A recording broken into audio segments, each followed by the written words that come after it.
Continuamos con el capítulo número 2, correspondiente a la asignatura Costos y Gestión 1 de la Facultad de Ciencias Económicas de la Universidad Nacional de Córdoba.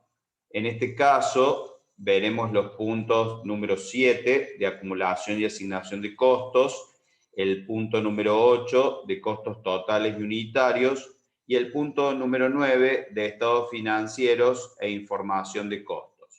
Podemos encontrar la información sobre este capítulo en el libro de Holmgren, la 12ª edición, en el capítulo 2. También recordamos que podemos obtener la misma información de la 10ª edición del libro del autor Holmgren y de la 14ª edición, también en el capítulo 2 de las mismas.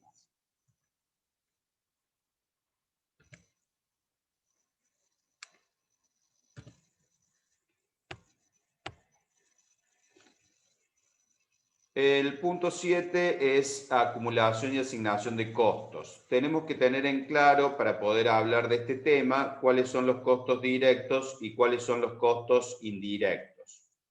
La identificación del costo y su prorrateo.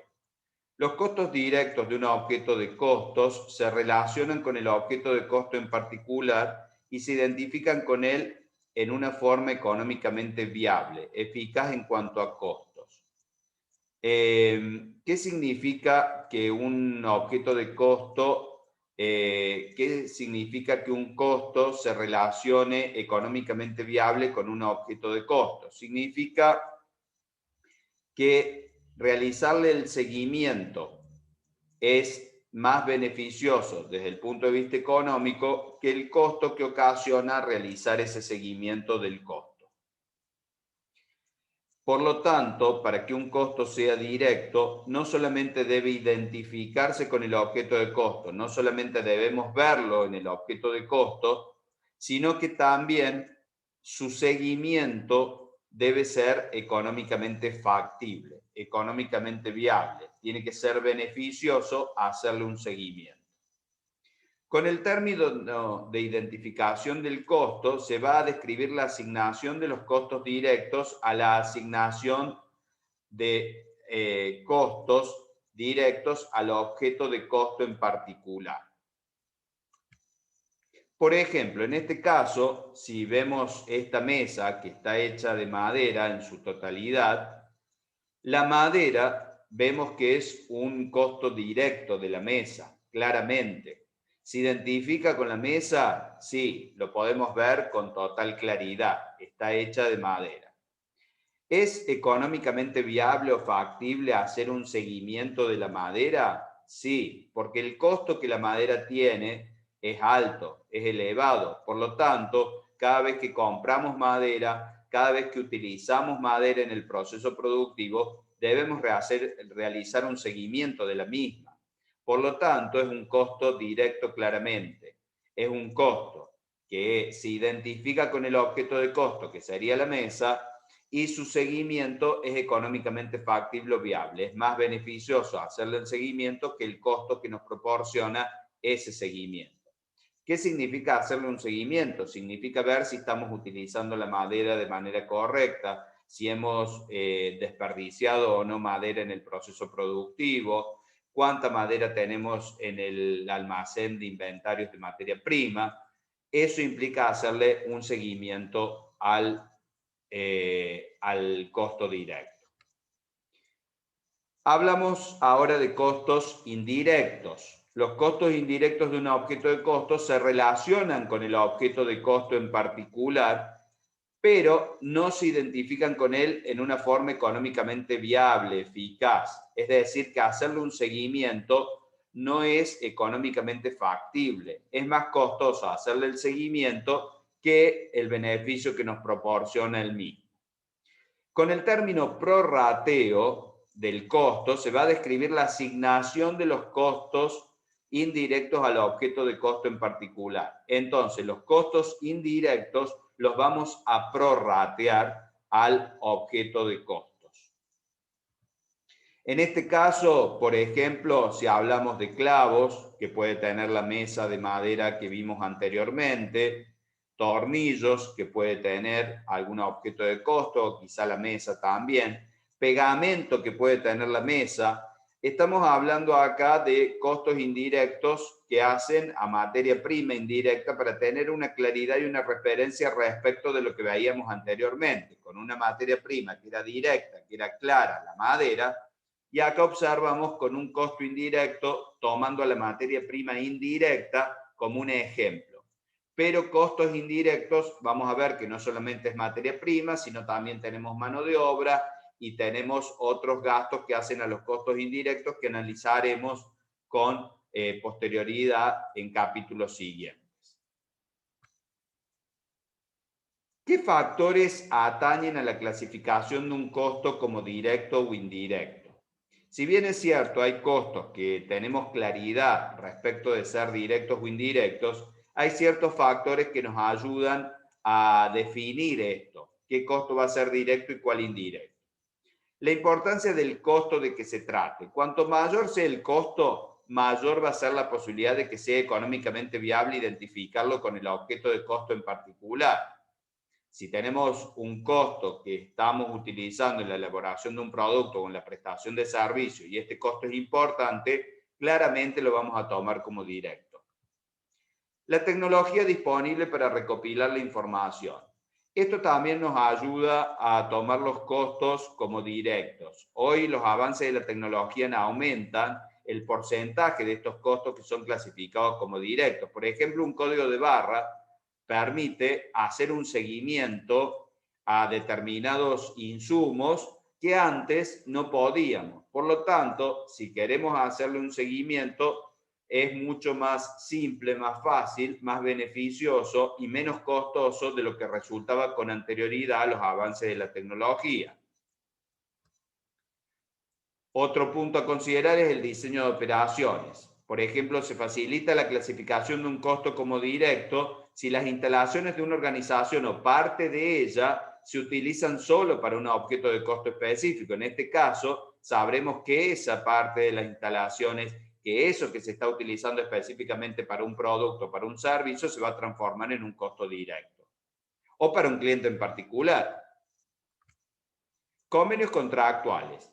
A veces en los convenios contractuales también figuran determinadas materias primas que tenemos que utilizar, determinados insumos que hay que utilizar sí o sí en la elaboración de un producto o la prestación de un servicio. Por lo tanto, esto facilita también la clasificación como un costo directo. Pasamos ahora al punto número 8, sobre costos totales y unitarios. La utilización de promedios y costos unitarios. Por lo general, los sistemas de contabilidad informan los importes del costo total, así como los del costo unitario promedio. Un costo unitario también es un costo promedio. Se va a calcular como dividiendo el costo total de la producción dividido la cantidad de unidades fabricadas. Por ejemplo, en el caso que tenemos acá. Tenemos un costo total de producción de 500 millones de pesos en un total de 20.000 unidades fabricadas. Por lo tanto, decimos que el costo unitario de producción es de 25.000 pesos por unidad. ¿Qué sucede si vendemos 15.000 unidades? Quedan 5.000 en el inventario final. Este costo, el concepto del costo unitario es útil para la asignación de costos en el estado de resultado y en el estado de situación patrimonial. En el estado de resultado va a ir el costo de la mercadería vendida, de los productos vendidos. Por lo tanto, si vendimos 15.000 y el costo unitario era 25.000, pues al costo de venta irá 375 millones de pesos. Con las 5.000 unidades restantes que quedan en el inventario final de productos terminados en el rubro bienes de cambio, tendremos las 5.000 por 25.000, 125 millones de pesos. Estos 125 millones más los 375 nos da los 500 millones de pesos que teníamos como costo de la producción total. Ahora bien, estos costos unitarios hay que utilizarlos con precaución. Con frecuencia, los informes financieros contienen costos unitarios. Sin embargo, para muchas decisiones hay que tener un enfoque analítico directo y pensar en costos totales en lugar de costos unitarios. Vamos a ver el siguiente ejemplo. Supongamos que los 500 millones en costos del año anterior consisten en 200 millones de costos fijos y 300 millones de costos variables. Estos costos variables serían 15.000 por unidad variable. Supongamos que para este año se espera que los costos fijos y los costos variables unitarios sean los mismos que el año pasado.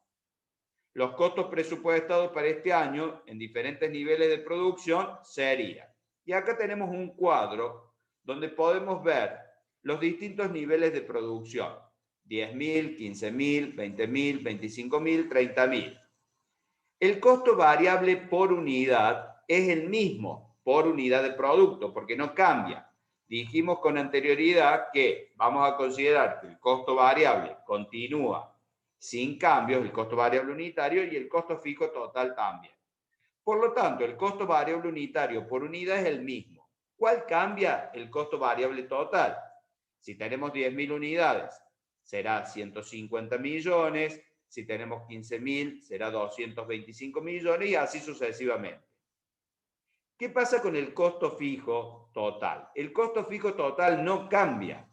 Es siempre el monto que dijimos anteriormente, 200 millones de pesos el costo fijo total. Va a cambiar el costo fijo por unidad. ¿Por qué? Porque mientras más unidades producimos, menos costo fijo unitario tenemos. Por lo tanto, obtenemos un costo total de acuerdo a los distintos niveles de producción y un costo total unitario de acuerdo a los distintos niveles de producción. Si nosotros observamos, para el nivel de producción de 10.000, el costo total por unidad es de 35.000 pesos. 20.000 de costo fijo más 15.000 de costo variable. Y de ahí va disminuyendo en función de las cantidades que producimos. ¿Por qué disminuye este costo unitario total? ¿Porque disminuye el costo variable unitario? No, sino porque disminuye el costo fijo unitario. Es decir, que el costo fijo total se está distribuyendo en mayor cantidad de unidades de producción. Un gerente de planta que utilice el costo unitario del año anterior, por ejemplo, de 25.000 unidades, va a subestimar el costo real si la producción de este año es menor a la del anterior, por ejemplo, de 20.000. Si el volumen de producción fuera de 15.000, el costo real sería 425 millones con un costo unitario de 25.000.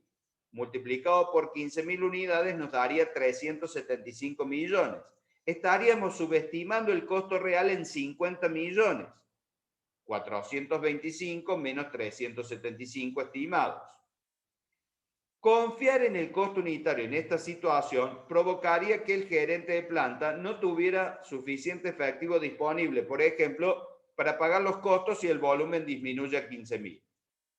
Para tomar decisiones, los gerentes deben pensar primero en costos totales en lugar de costos unitarios. Entonces, hay que ver los costos unitarios con precaución, sobre todo los costos fijos unitarios, porque estos van a cambiar de acuerdo al volumen de producción. Si de pronto yo tomo un costo total para un nivel de producción y al año siguiente ha bajado, el costo unitario total va a subir como consecuencia de haber disminuido la producción, como está aclarado en este ejemplo. Bien, pasamos al punto número 9, los estados financieros y la información de costos. Acá es importante distinguir entre costos inventariables y costos del periodo. En las empresas productoras o manufactureras, en el inventario de bienes de cambio, en el rubro bienes de cambio, en el estado de situación patrimonial, vamos a tener un inventario de materias primas, de producción en proceso y de productos terminados. En las empresas comerciales tendremos un inventario de mercaderías, porque no producimos. Por ejemplo, tenemos para elaborar productos en una empresa industrial tenemos los materiales directos. Si estamos realizando pan, uno de los costos directos, materia prima directa, sería la harina. Tenemos también los costos de mano de obra directa para realizar el pan. ¿Quiénes serían mano de obra directa? Los que trabajan directamente con el producto. Por ejemplo, las personas que están manipulando la masa, las personas que están colocando la masa en el horno, serían costos de mano de obra directa porque están trabajando directamente con el pan. Y tenemos a su vez costos indirectos de fabricación. Estos costos indirectos no están directamente relacionados con el producto y, por ejemplo, tenemos luz, limpieza, depreciación, alquiler, seguros, etc. Todos otros costos que no sean directos, que no sean ni materia prima directa ni mano de obra directa, van a ser los costos indirectos de fabricación. ¿Cuáles son costos inventariables? Los costos inventariables son todos los costos de un producto que se consideran un activo cuando se incurre en ellos y después se convierten en el costo de la mercadería vendida cuando vendemos el producto. Para las empresas del sector manufacturero, todos los costos de fabricación son inventariables. ¿Cuáles son los costos de fabricación? Materia prima directa, mano de obra directa y costos indirectos de fabricación. Para las empresas del sector comercialización, comerciales, los costos inventariables son los costos de adquirir los bienes que se revenden en la misma forma. Recordamos que una empresa comercial compra mercadería y la vende en el mismo estado en el que la adquirió. Estos son los costos propios, los de los fletes para recibirlo y todos los gastos necesarios para tener la mercadería en el negocio. Para las empresas de servicios, como hay ausencia de inventario, no hay costos inventariables. ¿Qué son costos del periodo? Son los costos que van al estado de resultados menos el costo de la mercadería vendida. Estos costos se tratan como gastos del periodo en el que se efectuaron porque se supone que no benefician a periodos futuros. Para las empresas del sector manufactura, los costos del periodo incluyen todos los que no son de fabricación. Es decir, todos los costos que están en la cadena de valor que no pertenecen a la fabricación, a la actividad fabricación, son costos del periodo. Para el sector de comercialización, son los que no se relacionan con el costo de las mercaderías compradas para su reventa. Y para las empresas del sector servicio son todos los costos del periodo porque no tienen costos inventariables. Costo de la mercadería vendida en una empresa comercial. Recordamos acá la fórmula que aprendimos en la contabilidad financiera. Mercaderías de existencia inicial más compras menos mercaderías de existencia final nos da el costo de la mercadería vendida en una empresa comercial. Esta fórmula la recordamos de la contabilidad financiera.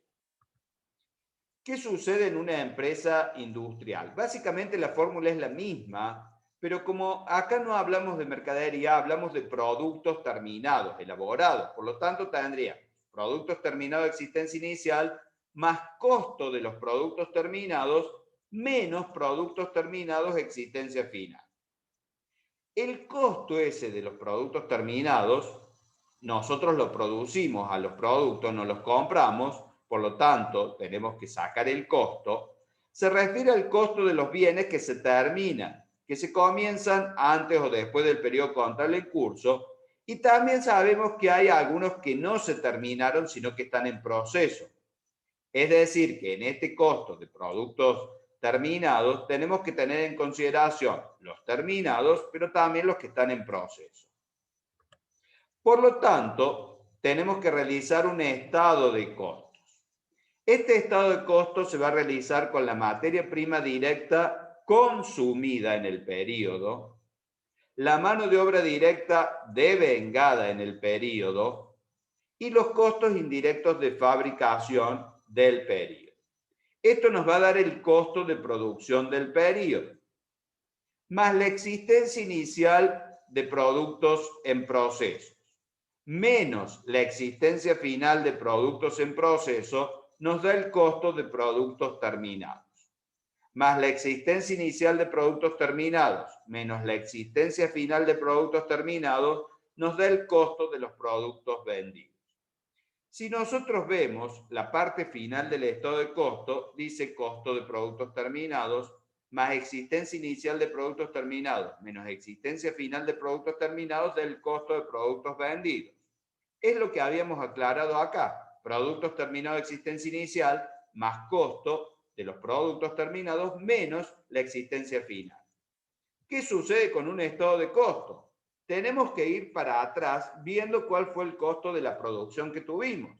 Por lo tanto, tenemos costo de producción del periodo que va a estar dado por el consumo de los elementos del costo que hubieron en el periodo.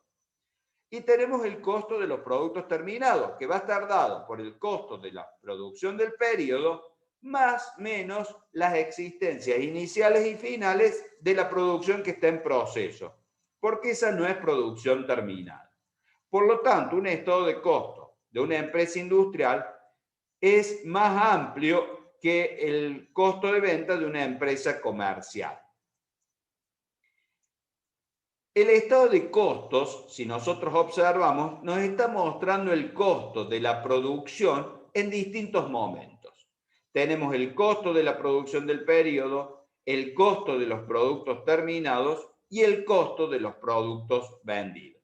Este costo de productos vendidos va a ser lo que va a ir al estado de resultado luego de la cuenta ventas, costo de productos vendidos y ahí obtener el resultado o la utilidad bruta para luego restar los costos del periodo.